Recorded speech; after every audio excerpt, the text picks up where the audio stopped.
wa ala alihi wa sahbihi ajma'in. Rabbi shrah li sadri wa yassir li amri wahlul 'uqdatam min lisani yafqahu qawli. Saudari pengurusi majlis, Ustaz Zawawi, calon untuk Dewan Undangan Negeri Sungai Kandis,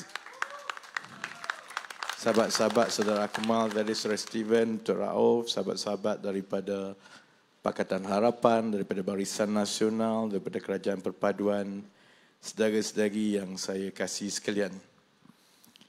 Saya setiap malam sekarang ini ada hobi baru.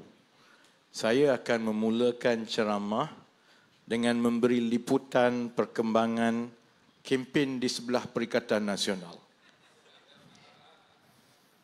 Hari ini, berita melaporkan bahawa Presiden PAS Tan Sri Ustaz Haji Hadi Awang memberi jaminan bahawa orang bukan Melayu jangan takut kepada PAS, kerana PAS sebenarnya sayang kepada orang bukan Melayu. Sementara itu di Pulau Pinang, pada masa yang sama, rakan baik bukan Melayu PAS dalam Perikatan Nasional, iaitu gerakan presidennya telah dihalau daripada ceramah PAS.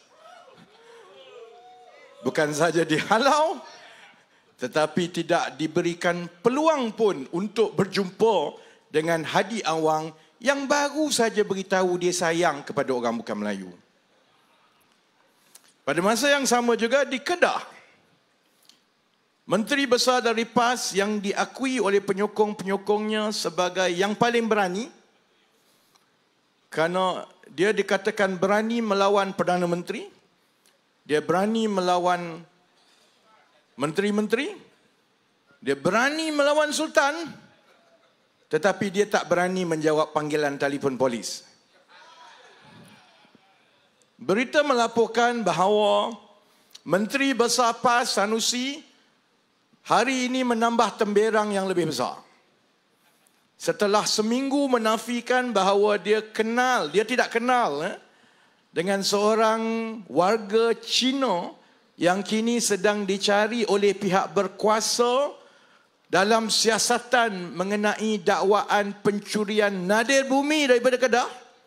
Selama seminggu, Menteri Besar yang paling berani ini mengatakan bahawa dia tak kenal, setelah Menteri Dalam Negeri Saudara Saifuddin Nasution menunjukkan gambar dia sedang bergambar dengan warga Cina. Hari ini dia kona baring, akhirnya dia berkata, saya tak kenal dia, cuma saya bergambar sajalah.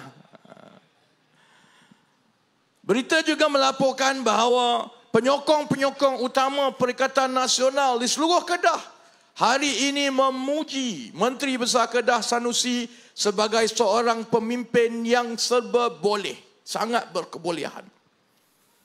Alasan dan bukti ialah kerana selain daripada dia boleh sumpah seranah, selain daripada dia boleh mengangkat tangan, dia juga terbukti boleh membawa backhoe untuk pasang bendera. Korang dah tengok TikTok tu? TikTok ya. Memang sah lah. Sanusi seorang yang serba kebolehan.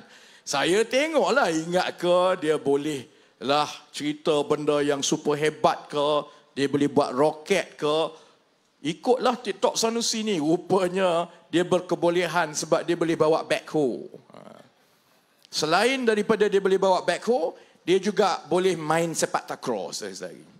Jadi sebab itu, kalau ikutnya, saya rasa Ustaz Zawawi jauh lebih berkebolehan. Lepas ni tolong pergi try backhoe. Siapa-siapa yang boleh bawa backhoe, selepas ini bolehlah menjadi Menteri Besar, insyaAllah. Saudara-saudari,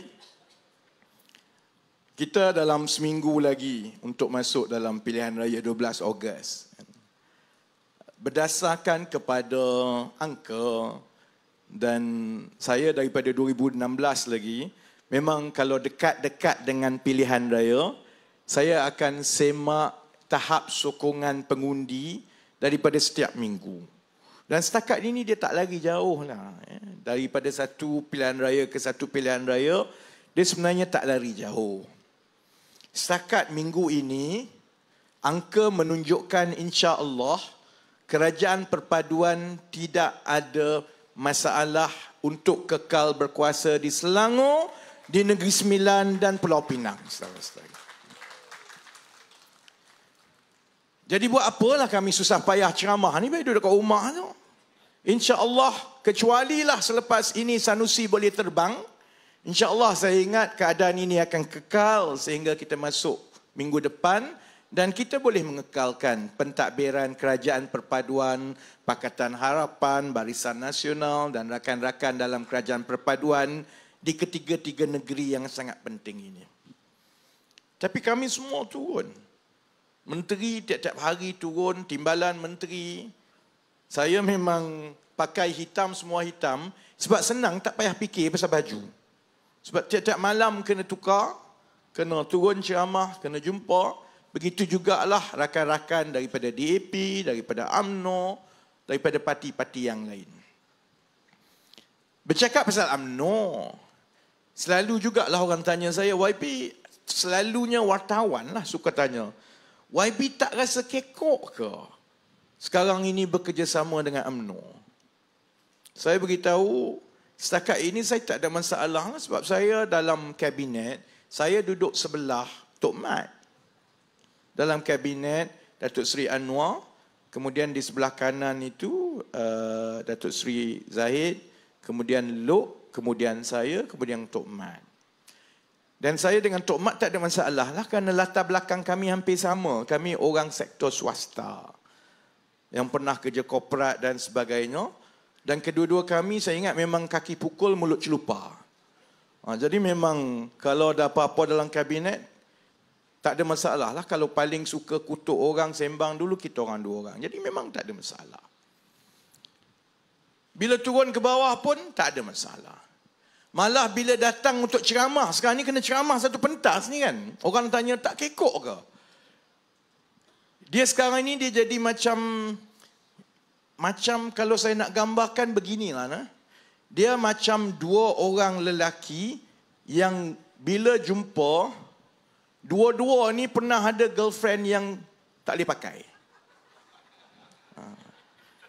Girlfriend yang tak boleh pakai. Kebetulan kami pernah dating dulu, lepas kami dating, UMNO kau pandai-pandai pergi dating PAS.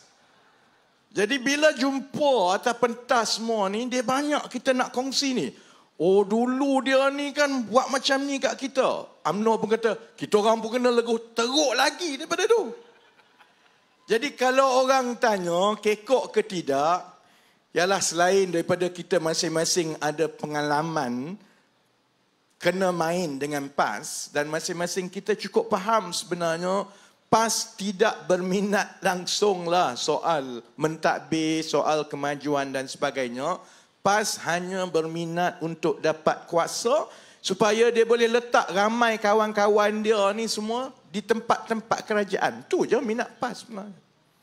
Dan kami pernah melalui itu sebab kita bersama-sama dengan PAS mentadbir Selangor daripada 2008 sehingga 2014.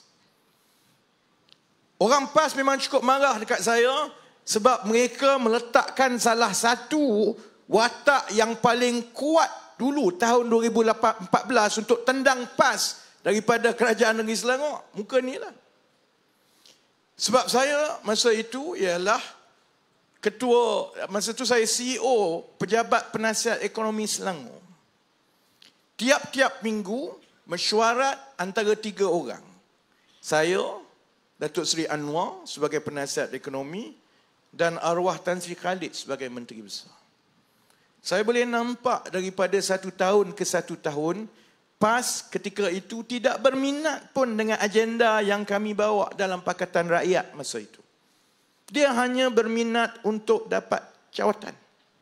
Dan minat dia hanyalah satu, iaitu kalaupun Tan Sri Khalid Menteri Besar daripada PKR dan Pakatan Rakyat, usah peduli tentang Pakatan Rakyat asalkan Tan Sri Khalid ikut apa cakap kami.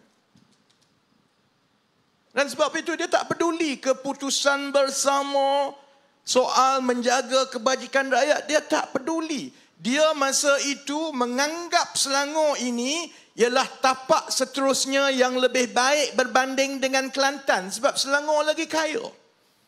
Masjid Selangor bayar kalau penceramah dia bagi lagi besar. Peruntukan lagi banyak, jawatan lagi banyak. Saya pernah ingat. Ini atas pentas ceramah. Saya tak pernah sebut benda ini secara terbuka malam ini sebab di Sungai Kandis. Calonnya pula ustaz pakai songkok pula tu. Jadi saya boleh sebut, saya sekali dalam satu mesyuarat timbul, saya bawa satu isu bagaimana wang sebanyak RM500,000 diberikan kepada kepimpinan PAS. Dan saya sebut bahawa, Ustaz, benda ni tak boleh. Masa itu tambah pula kita negeri pembangkang. Kita bercakap di luar tentang soal lawan rasuah dan sebagainya. Perkara itu berlaku, jadi saya sebut, tak boleh benda ni berlaku.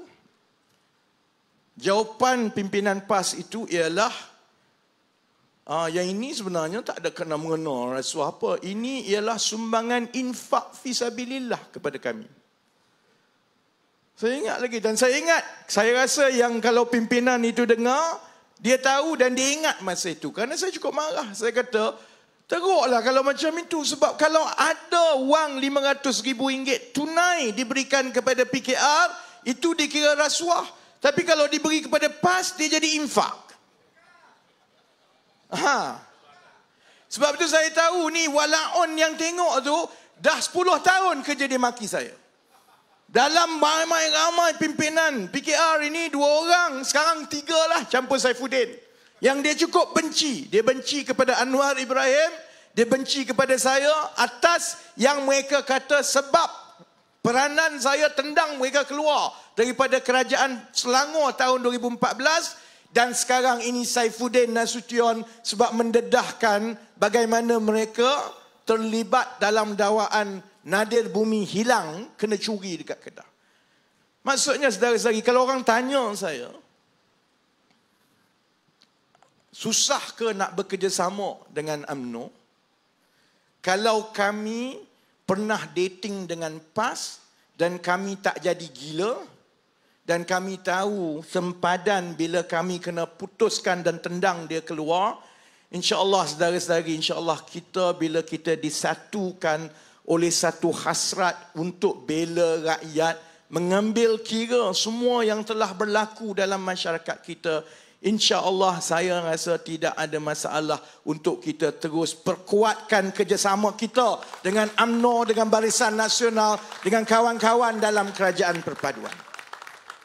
Sebab itu yang membezakan kita dengan mereka sekarang. Bayangkan. Majoriti kerajaan perpaduan ialah 148 di parlimen. Kekuatan 2/3. Kali terakhir mana-mana kerajaan ada kekuatan 2/3 ialah zaman Pak Lah dulu, tahun 2004. Lepas itu tak pernah dah. Maksudnya ini adalah satu kerajaan yang kuat. Dan kita nak masuk dalam pilihan raya negeri, 6 negeri. Dalam keadaan kita juga tahu bahawa mengikut kempen setakat ini dan dapatan dan kaji selidik dan perisikan dan sebagainya, gayanya ialah kita akan tetap kekal berkuasa di Selangor, Negeri Sembilan dan Pulau Pinang. Maksudnya yang digambarkan sebagai penolakan rakyat terhadap kerajaan perpaduan itu tidak akan berlaku pun. Tapi sekarang ini Perikatan Nasional tengah bakar, terutamanya yang muda-muda, bahawa kena turun, bangkitlah kuasa Melayu. Kerana kononnya kalau 12 Ogos ini mereka menang, mereka akan tukar kerajaan. Lembu pun cerdik lagi daripada tu, tahu. Lembu pun tahu beza antara pilihan raya negeri dengan pilihan raya pusat, persekutuan. Kok mananya dia kata boleh bertukar tu? Kok mana? Sebab itu kalau saya kasar dengan PAS bersatu tu, lepas ini, saya nak beritahu kawan-kawan UMNO, lepas ini bersatu pun, dia akan jadi boyfriend yang gigit jari juga dengan PAS. Cuma kita set awal-awal, lepas ini bila dia kena lanyak dan dia kena pas curang dengan dia datang dengan kita tak payah layan. Tak payah layan kan. Sebab kami pun pernah dengan bersatu dulu sekejap. Jadi kita pun tahu. Baik. Dalam Perikatan Nasional ni sebenarnya PAS. Dia racun, dia bakar, dia beritahu begitu semata-mata dia nak perbodohkan rakyat. Terutamanya yang Melayu-Melayu yang muda ini. Kononnya kalau mereka ramai-ramai, lagi perkauman, lagi kasar, lagi biadab. Maka dalam pilihan raya negeri, lepas habis 6 negeri, maka akan tukar kerajaan persekutuan. Saudara-saudari tahu benda itu takkan berlaku pun. Dia takkan berlaku. Bagi saya, biarkan mereka. Biar Mahyudin betul-betul bakar ni. Biar PAS bakar. Sebab bila dia terlebih bakar macam ini, mereka akan terbakar lepas 12 Ogos. Kerana yang dijanjikan kepada rakyat, kepada orang Melayu yang duk sokong dia tu, yang muda-muda yang duk buat TikTok angkat tangan lawan Anwar tu, lepas ni potong tangan kamu nak letak ke mana? Sebab benda tu takkan berlaku. Saya tahu contohnya lepas ini 2-3 bulan daripada sekarang, PAS dan juga Bersatu lepas ini akan ada masalah dengan penyokong mereka sendiri. Kerana dia juga beritahu penyokong dia bahawa lepas ini akan tukar kerajaan, kita jadi kerajaan persekutuan. Lepas 2 bulan, penyokong dia sendiri kata, dulu kamu kata tukar, kamu suruh kita buat macam-macam, tiba-tiba tak tukar pun. Dia macam RUU dululah. Sikit-sikit jom kita ke Padang Merbok, kita tukar kerajaan Islam kita buat hudud. Sampai ke hari ini daripada hudud RUU jadi REE, Bumi Nadi. Saya tahu benda tu. Jadi biarkan dia. Tapi masalahnya ialah begini. Macam yang saudara Anwar sebut, kita berada di landasan yang betul. Kalaupun saya bersemangat sangat, kawan-kawan semua bersemangat, walaupun sebenarnya tak ada keperluan. Saya tahu keadaan tidak akan bertukar. Saya tahu kursi saya tak terlibat. Saya tahu kawan-kawan insya-Allah lepas semua. Saya tahu kita akan terus. Sepatutnya saya tak payahlah sampai hilang suara, makin gemuk, kena pakai baju hitam tiap-tiap malam. Sebabnya ialah saudara-saudari, kita semua sayang kepada negara kita. Kita sayang kepada orang yang susah. Kita masuk politik sebab kita ingin mencari sedikit pahala. Dan cara paling baik untuk kita dapat pahala kalau kita diberi tanggungjawab dan amanah awam ini ialah kalau kita boleh tolong orang yang lemah, orang yang miskin, orang yang perlukan pembelaan. Dan sekarang kita berada di landasan yang baik. Banyak perkara yang sebelum ini kita rasa susah. Negara kita ni bergelumang dengan masalah, dengan segala cabaran. Kita sudah mula susun satu demi satu dan landasan itu baik. Tapi landasan itu sekarang hendak disabotaj oleh Perikatan Nasional hanya sebab mereka nak kuasa. Saya pernah tanya Tan Sri Muhyiddin tahun 2018. Saya rapat dengan dia dulu sebab dalam PKR, perunding kursi daripada dulu adalah saya. Marilah girlfriend, boyfriend mana pun kena runding dengan aku nak masuk Miminang. Jadi zaman itu dengan Bersatu yang merundingkan bagi pihak Bersatu adalah Tan Sri Muhyiddin, saya dengan Saifuddin bagi pihak PKR. Jadi kami rapat. Lepas 2018 saya tanya dia, Tan Sri tak sihat, Tan Sri ada kanser. Tan Sri ialah. Jadi apa rancangan Tan Sri? Saya ingat lagi yang dia jawab. Dia beritahu saya tak berminat lah, saya pernah jadi timbalan Perdana Menteri semua saya. Kalau saya nak apa-apa, saya jadi Perdana Menteri je lah. Dia. Tahun 2018.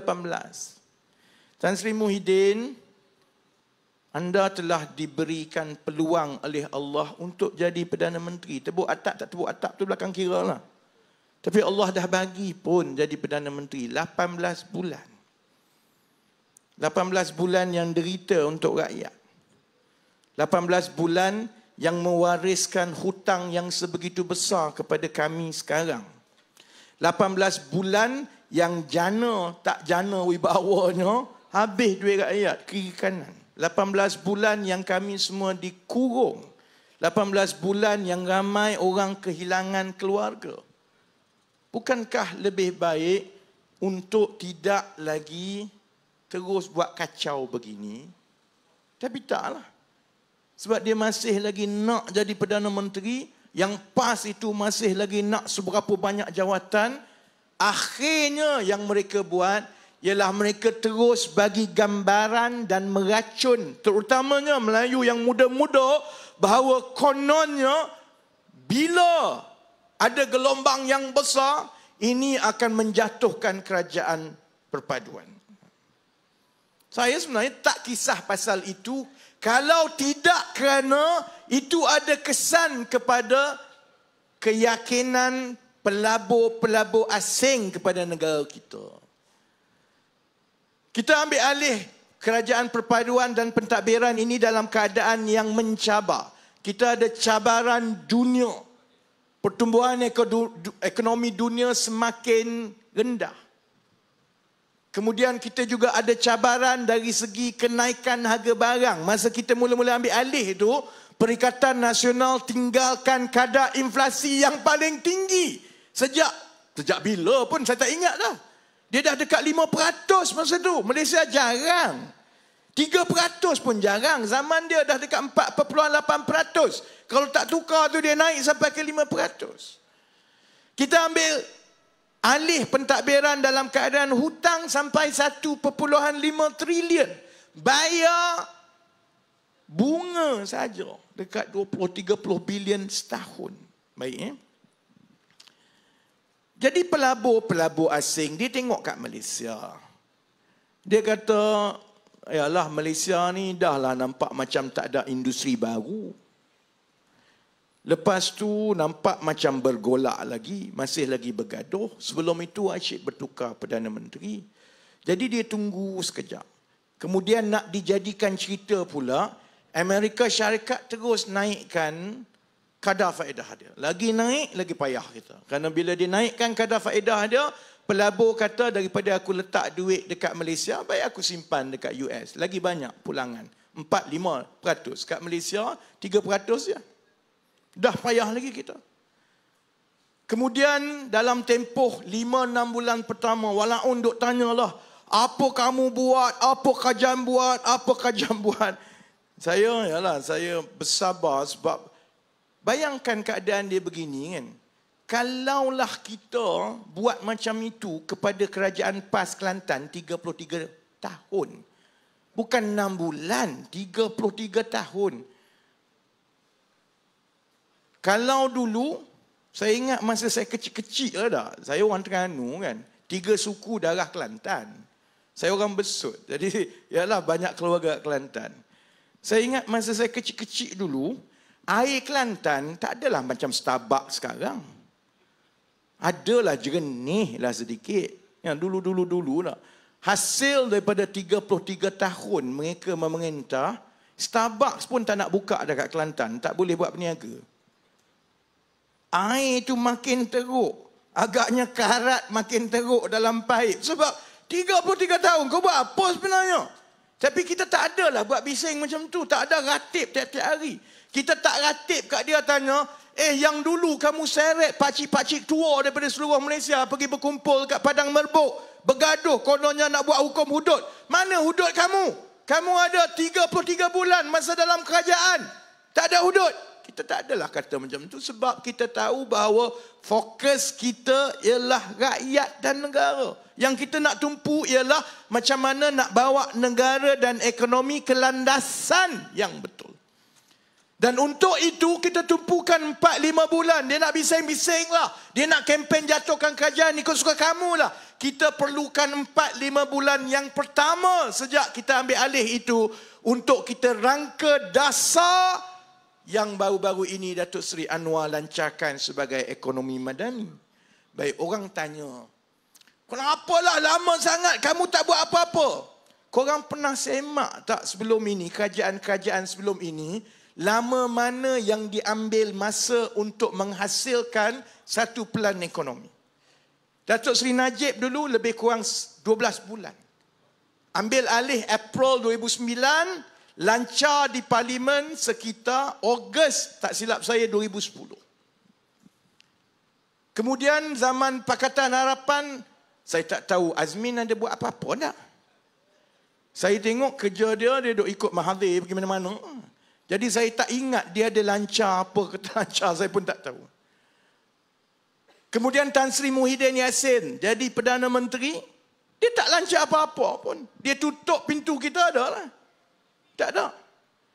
Kerajaan Perpaduan ambil masa 7 bulan daripada tarikh kita diangkat untuk memikul amanah kerajaan untuk hasilkan satu dokumen perancangan ekonomi. Kau nak lama mana lagi? Kau nak cepat macam mana? Sebab kita juga tahu bahawa kerangka ekonomi itu bukan sebab nak menang undi. Kerangka ekonomi itu terutamanya ialah untuk meyakinkan pelabur-pelabur bahawa rancangan kita itu ialah rancangan yang baik, bukan rancangan yang populis, bukan rancangan yang angan-angan, rancangan yang tulus, ikhlas dan jujur dengan masalah-masalah yang kita ada. Jadi kenapa kita perlukan 6 bulan? Sebab pertama, kita kena semak semua perancangan-perancangan yang lepas-lepas.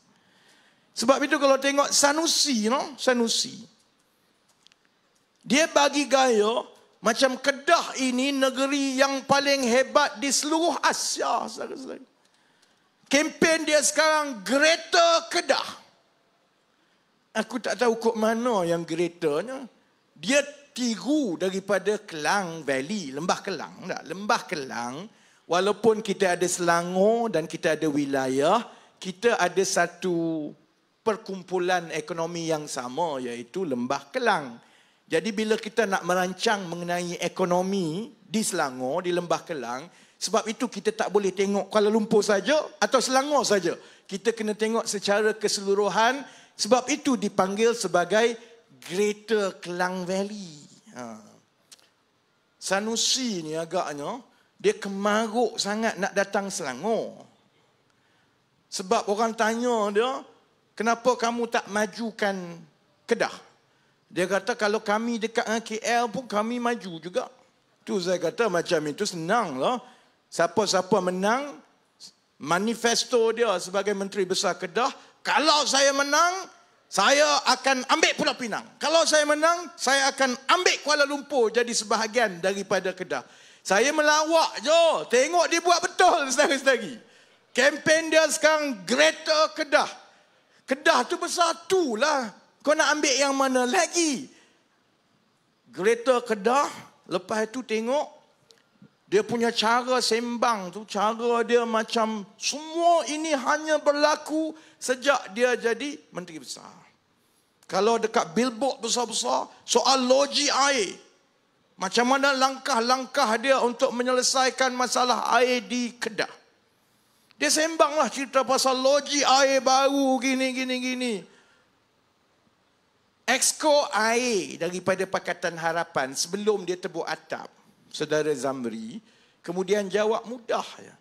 Zamri kata, loji air yang 5 tu yang ada, loji rawatan air di Kedah yang Sanusi duk jual sebagai pencapaian dan kehebatan dia, loji itu bukan saja PAS yang tak minta, Pakatan Harapan pun tak boleh nak mengaku. Sebabnya permohonan loji air itu dibuat oleh Datuk Bashar zaman UMNO dulu pun.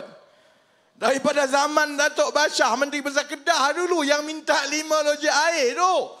Kerajaan Persekutuan bagi. Kemudian kerajaan beralih kepada Pakatan Harapan 2018. Bak mari dengan Sanusi ni, ini nama dia Sanusi curi ayam. Orang lain buat kerja, orang lain susah payah, orang lain selesaikan. Dia kerja dia pandai angkat tangan mengaku, saya punya cikgu, saya punya cikgu. Jadi sebab itu kita tak boleh buat macam itu. Kalau kita nak buat perancangan ekonomi, kita kena yakinkan pelabur-pelabur bahawa semua ini telah dipertimbangkan sebaik mungkin dan bukan cara saja nak cepat, nak mengaku, nak ambil kredit kerana nanti kantoi macam Sanusi. Sebab itu kita perlukan 6 bulan kerana setiap satu perkara yang kita nak buat, dia bukan hanya mengambil masa untuk menetapkan dasar. Lepas kita dah ada cadangan dasar itu, kita kena panggil kementerian-kementerian dan agensi-agensi yang terlibat. Bincang bersama, bincang dengan sektor swasta, supaya bila dah ada dasar, lepas itu nak kena buat. Kalau tidak umum saja, lepas tu habis, tak jadi. Sebab itu beza kita sebelum kita lancar ekonomi madani, kita dah bincang dahulu 6 bulan dalam kerajaan dengan swasta.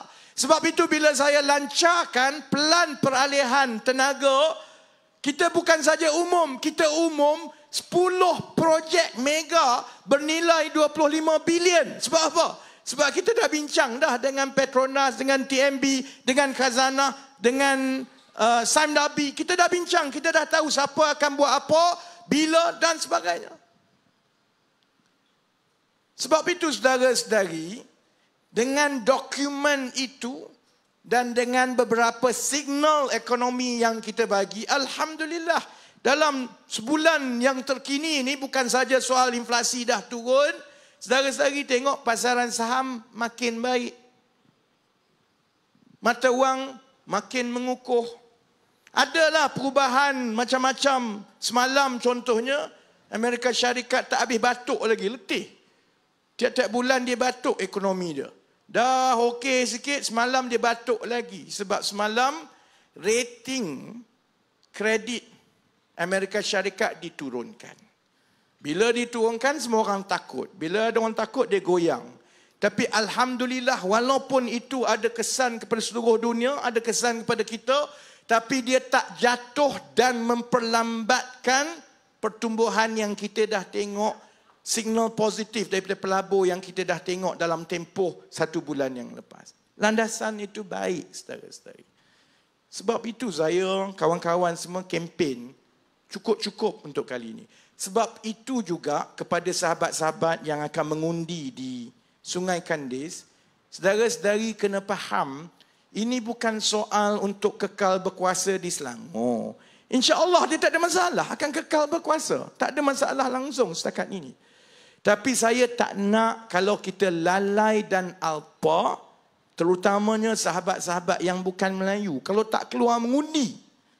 Sebab dalam pilihan raya umum yang lepas, itu ialah kadar keluar mengundi, pengundi bukan Melayu yang paling rendah sejak tahun 2008.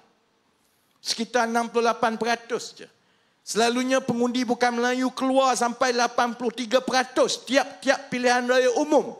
Jadi saudara-saudari, terutamanya uncle auntie, kawan-kawan yang bukan Melayu kena faham, ini bukan soal semata-mata untuk menang di Selangor.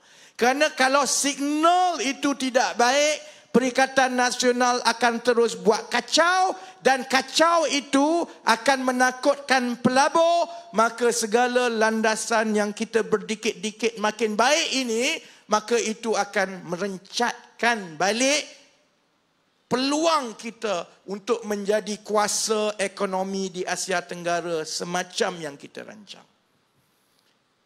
Jadi sebab itu, satu persatu dalam 1-2 minggu ni saudara-saudari tengok, dia tanya, ni nak masuk pilihan raya ke? Umum macam-macam ni. Dalam 2-3 minggu ni umum semua. Ya lah, macam saya cerita, bahlul dia orang. Kita ambil masa 6 bulan untuk susun semua. Dah susun semua, barukah kita lancar satu. Kerana setiap satu ni bukan umum, dia dah jadi. Contoh semalam, bila saya lancarkan satu program untuk anak-anak lepasan sekolah, nama Academy in Industry. Dia bukannya kami nak buat, memang sedang berlaku, saudara-saudari. Kita tengok contohnya yang anak-anak Melayu. Ada satu masalah di kalangan lepasan sekolah Melayu. Hanya 30% daripada anak-anak lepasan sekolah Melayu, banyaknya di negeri-negeri yang tak ditadbir oleh Pakatan Harapan dan Barisan Nasional lah. hanya 30% je anak-anak lepasan SPM, anak-anak Melayu ni yang melanjutkan pelajaran lepas sekolah. 70% tidak ada peluang. 70% lepas sekolah kena pandai-pandai sendiri. Mak ayah ni dah teruk ni kena kerja. Habis sekolah, yang anak tu pula dia tak ada kerja. Sebab dia paling tinggi, dia pergi sampai SPM. Jadi kita nak buat apa? Sebelum ini kerajaan sediakan suruh pergi kepada TVET, institusi latihan teknikal. Macam-macam ada. Masalahnya budak-budak kita tak nak pergi. Makin lama makin kurang, dia tak nak pergi. Saya nak marah kat dia orang pun tak guna. Sebab kita tahu anak muda sekarang, dia rasa lebih baik bekerja daripada dia pergi belajar. Sebab dia kata kalau saya pergi belajar pun 3-4 tahun kena ambil pinjaman PTPN ke PTPK. Tabung, Perbadanan Tabung Kemahiran. Kena ambil semua ni. Kalau keluar-keluar tak dapat kerja, siapa nak bayar? Betul juga dia kata. Jadi sebab itu kebelakangan ini kita tengok makin ramai anak-anak Melayu habis SPM, dia habis kat situ je. Dia tak nak pergi mana-mana dah. Dan ini akan jadi kesan yang besar kepada negara, kepada keluarga, kepada masyarakat. Dia buat apa selama ni 33 bulan? Bukan benda ni baru berlaku.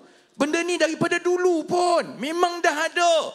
Tapi Haji Hadi, pernah tak dengar Haji Hadi cerita pasal benda ini? Saya kalau dia cerita, saya tak marah. Kalaulah Sanusi cerita pasal mana nak tolong anak orang miskin, baguslah. Tak ada modal untuk saya nak marah dia. Masalah dia bila dia naik pentas ceramah, cerita dia pasal kebencian. Cerita dia biadab dengan orang. Soal masalah utama orang Melayu, dia tak sentuh langsung.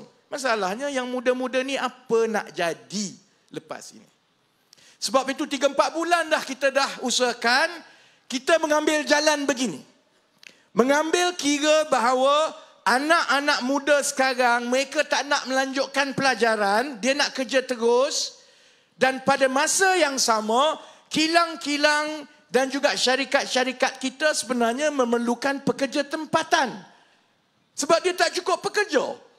Dia nak ambil pekerja asing, sekarang makin mahal. Sebab dia kena bayar gaji yang sama dengan pekerja tempatan. Sebab ada gaji minima. Tak boleh dah bayar pekerja asing lebih murah daripada gaji minima. Gaji minima 1,500 bulan. Campur visa, campur semua tu, gaji yang perlu dibayar kepada pekerja asing ialah lebih kurang RM2,000 sebulan pun. Jadi lebih baik gaji anak-anak tempatan kita daripada duk ambil pekerja asing. Masalahnya ialah tak cukup anak-anak tempatan nak kerja. Bila tanya anak tempatan, satu, kebanyakan mereka ini duduk di pantai timur. Itu yang dulu salah satu daripada program Kerajaan Negeri Terengganu PAS ialah menyewa bas untuk menghantar anak-anak muda mereka cari kerja kat Selangor. Sebab banyak di sebelah sana. Jadi kita faham juga nak suruh dia datang pun payah. Sebab dia anak orang susah. Dia nak cari rumah, dia nak bayar deposit rumah, semua mahal. Mak ayah dia tak ada duit nak bayar. Sebab itu kita usahakan satu program. Kita peruntukkan untuk tahun ini terlebih dahulu 40 juta. Tahun depan 70 juta, dia akan terus naik-naik. Kita buat begini. Daripada mereka pergi ke institusi latihan ini, belajar sampai 3-4 tahun untuk dapat sijil kemahiran, lebih baik dia habis sekolah, dia kerja terus. Dia kerja dekat syarikat, syarikat ajar dia, syarikat latih dia, bayar gaji dia lebih kurang RM2,000 sebulan. Untuk memudahkan lagi dia, kita bayar supaya dia ada allowance perpindahan.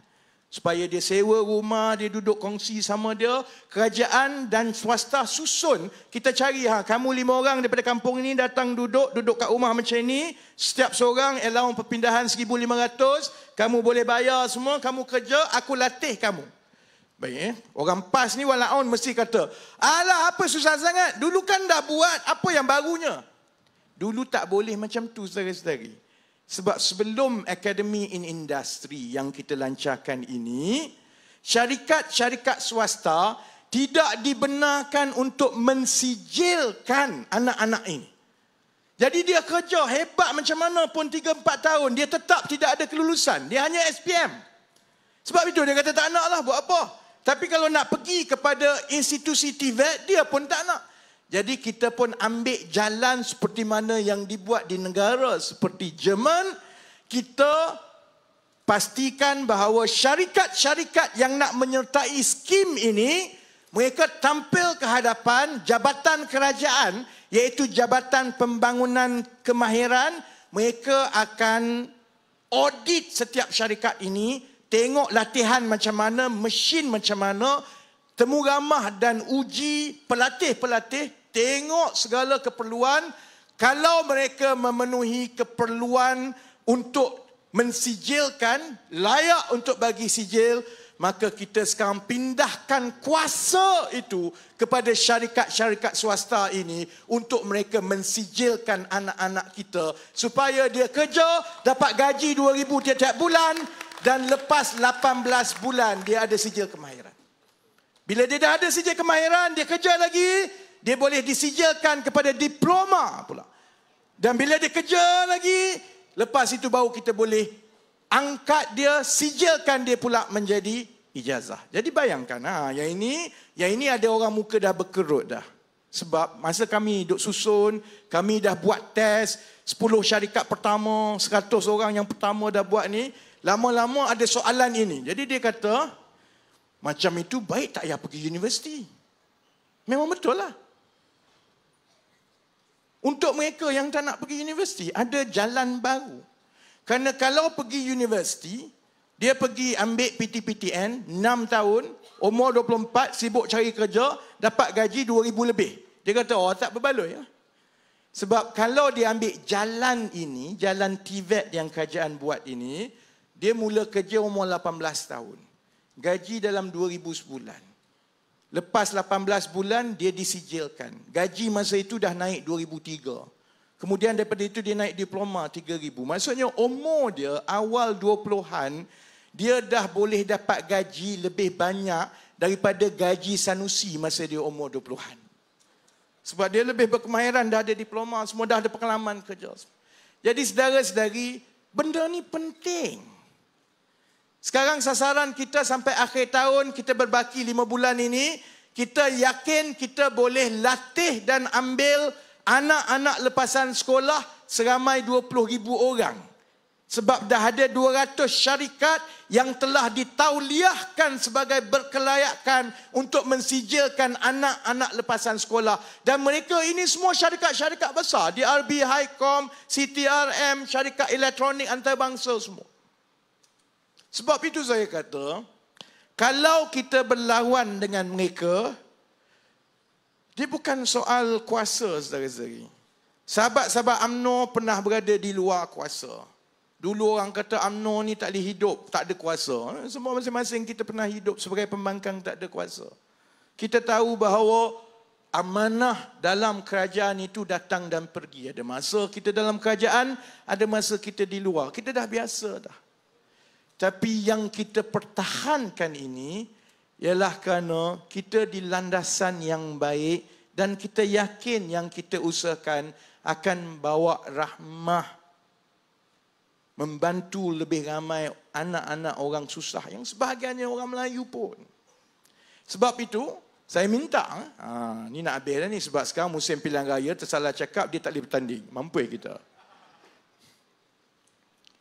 Perbezaan yang lepas tu macam-macam cerita. Yang kat depan itu kita pun tak tahu. Hari ini PAS makin hamun semua. Saya tak tolak satu hari nanti dia datang mengangkat. Jomlah dating balik. Berapa kali dah dia buat macam itu. Saya tak tolak benda itu. Ikut suka dia lah. Politik ni macam inilah. Tapi sementara kita ada peluang ini.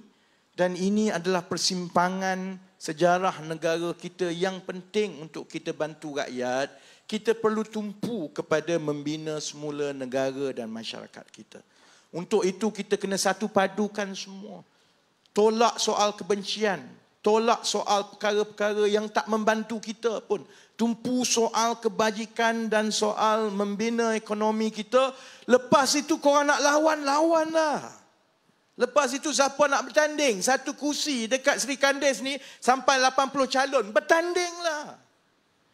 Bukan masa sekarang untuk kita goyang negara di saat kita berada di landasan yang sangat penting kerana kita ada dua persimpangan ekonomi yang penting dalam tempoh 5 tahun akan datang. Kalau kita terus berkembang macam sekarang dan terus dapat kepercayaan daripada pelabur, menjelang tahun 2027, seawal 2027, negara Malaysia akan diiktiraf sebagai negara maju. Kita ada peluang tu 3 tahun je lagi, saudara-saudari. Tak jauh dah. 3 tahun saja lagi. Kita dah dekat nak masuk dalam kelab 30 negara paling kaya dalam dunia sebagai negara maju. Sebab itu Datuk Seri Anwar kata sasaran kita ialah kita nak jadi negara 30 ekonomi terbesar di dunia. Sebab benda itu boleh dibuat. Kita tak jauh dah ni. 3 tahun saja lagi. Sasaran kedua ialah menjelang tahun 2028 kita akan mengambil alih menjadi ekonomi yang lebih besar daripada Singapura. Yang bersatu, yang PAS, duk kata kalau undi Pakatan Harapan dengan Barisan Nasional, Malaysia akan jadi macam Singapura. Takutlah Singapura, saudara-saudari. Kita ada peluang untuk kita menjadi lebih lebih megah, lebih besar daripada Singapura. 3 tahun lagi. Sebab itu dia nak kata apa, dia katalah. Dia nak caci, dia nak maki, dia nak biadab. Itu hal dia. Kita tahu landasan kita, kita tahu sasaran kita. Dan insya-Allah bila tugas itu telah selesai, insya-Allah saya yakin rakyat akan terus bagi kepercayaan kepada kerajaan perpaduan untuk kekal berkuasa untuk tempoh yang lama, saudara-saudari. Hasil daripada usaha kita dalam tempoh 3-4 tahun yang awal ini. Jadi dengan harapan itu, saya harap saudara-saudari semua janganlah muka monyok. Tahulah esok nak kerja. Tapi seminggu saja lagi, yakinkan kawan-kawan kita, sebarkan insya-Allah saudara-saudari dengan niat yang betul, fokus yang betul, saya yakin kita akan dapat bantu rakyat dengan kita kekalkan pentadbiran kerajaan perpaduan di negeri Selangor ini. Baik, dengan itu saya doakan yang terbaik. Esok saya akan terus bawa liputan-liputan cacar merba kempen daripada Perikatan Nasional. Jadi siapa nak dengar, tunggu esok pukul 11 malam. Saya berceramah tiap-tiap malam dan saya bermula dengan cerita-cerita lawak daripada sebelah sana. Jadi dengan itu, saya doakan yang terbaik. Terima kasih yang hadir. Saya sudahi. Sese, nandri, vanakkam. Terima kasih. Wabillahi taufiq wal hidayah. Wassalamualaikum warahmatullahi wabarakatuh.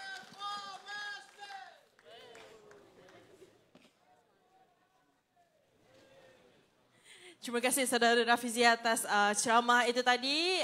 Seterusnya kami ingin mengucapkan terima kasih kepada hadirin yang sudi hadir bersama-sama dengan kita pada hari ini. Dan insyaAllah esok kita bertemu di Ampang, di Lebah Jaya dan juga Kajang. Wabillahi taufiq wal hidayah. Wassalamualaikum warahmatullahi wabarakatuh.